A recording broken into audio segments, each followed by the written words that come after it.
जय माताजी मित्रों, स्वागत है આજના નવા વિડીયોમાં।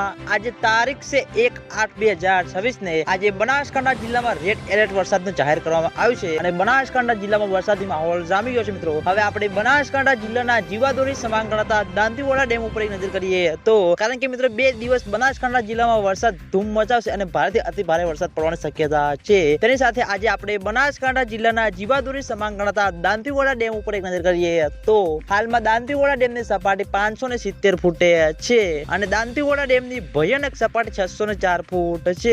અત્યાર સુધીમાં દાંતીવાડા ડેમ 26.30% ભરાયેલો છે। ઘણા બધા મિત્રોની કોમેન્ટો આવતી હતી કે દાંતીવાડા ડેમમાં નવા નીરનું આગમન થયું કે નહીં, તો મિત્રો હજુ સુધી દાંતીવાડા ડેમમાં નવા નીરનું આગમન થયું નથી અને આજે અને કાલે મિત્રો બનાસકાંઠામાં સારો એવો વરસાદ વરસવાની આગાહી જાહેર કરવામાં આવી છે અને વરસાદી માહોલ જામી ગયો છે। મિત્રો ફરીથી મિત્રો ગુજરાતમાં એક નવી સિસ્ટમ સક્રિય થઈ હતી, તેનું વાતાવરણ મિત્રો હવે મિત્રો બનાસકાંઠામાં આવી ગયું છે અને આજે બનાસકાંઠાના કેટલાક વિસ્તારમાં ભારે અતિ ભારે વરસાદ પડવાની શક્યતા છે અને દાંતીવાડા ડેમમાં પાણીની આવક શરૂ થશે। તો સૌથી પહેલા તમને બધાને આ ચેનલ દ્વારા વિડીયો બનાવીને જાણ કરવામાં આવશે, એટલે તમે બધા અમારી ચેનલ ઉપર નવા હોય તો વિડીયોને લાઈક કરી દેજો, કોમેન્ટ કરી દેજો અને ચેનલને સબસ્ક્રાઇબ પણ કરી દેજો, જેથી કરીને અમે દાંતીવાડા ડેમ અને બનાસ નદીના અવનવા વિડીયો લઈને આવીએ તો સૌથી પહેલા તમને બધાને ખબર પડી જાય। તો મિત્રો જય માતાજી।